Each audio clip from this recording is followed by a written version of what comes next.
Thomas and Friends Retold. Episode 19, Down the Mine. One day, Thomas was in Lower Tidmouth with Annie and Clarabelle when Gordon shuffled in with some freight cars. "P.U.," remarked Thomas. "What a funny smell!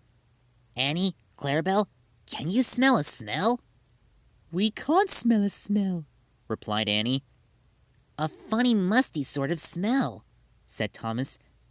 "No one noticed it until you did," grunted Gordon. "It must be yours." Gordon had previously rolled into a dirty ditch, and Thomas enjoyed teasing him about it. "Annie, Clarabelle, do you know what I think it is?" asked Thomas.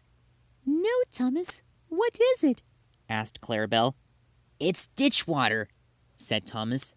Before Gordon could answer, Thomas puffed away with his faithful coaches. Annie and Clarabelle could hardly believe what they had just heard. "He's dreadfully rude. I feel quite ashamed." "I feel quite ashamed. He's dreadfully rude." And to Thomas they said, "You mustn't be rude. You make us ashamed." But Thomas didn't care a bit. "That was funny! That was funny!" he chuckled. And he felt very pleased with himself.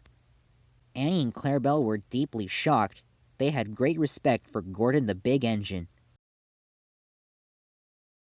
Thomas left his coaches at Knapford and went off to a mine for some cars. Long ago, miners digging for lead made tunnels under the ground. Their roofs are strong enough to hold up cars, but not the weight of engines. A large notice warns them not to enter the area. Danger! Engines must not pass this board.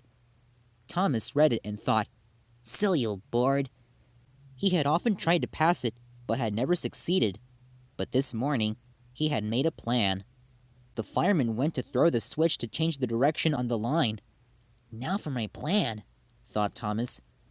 Bumping the cars fiercely, he jerked his driver off the footplate and followed the cars into the siding. "Come back!" yelled the driver, but it was too late. Drop! The rails collapsed and left Thomas lodged in a small chasm. "Cinders and ashes! I'm sunk!" he exclaimed. Not to mention stuck, I thought to myself. "I really am a silly engine," said Thomas sadly. "And a very naughty one, too," said Sir Topham Hatt, coming over. He had witnessed the accident. "I'm sorry, sir. Please get me out. I won't do it again," said Thomas. "I'm not sure. We can't lift you out with Judy or Jerome. The ground's not stable enough," said Sir Topham Hatt. He then thought of another solution. "I wonder if Gordon can pull you out." "Yes, sir," said Thomas, but he didn't want to meet Gordon just yet. Gordon was on his way to help Thomas. "Down a mine, is he? Ha ha ha ha! What a joke!" laughed Gordon as he sped along the line. At least people like jokes. At last, Gordon arrived at the scene. "Hello, little Thomas. We'll have you out in a couple of puffs," he said. Strong cables were fastened between the two engines. Once everything was ready, Gordon started to heave and hoe. It was harder than they all thought, but Thomas was free at last. "Thanks, Gordon. I'm sorry I was cheeky," smiled Thomas. "That's all right.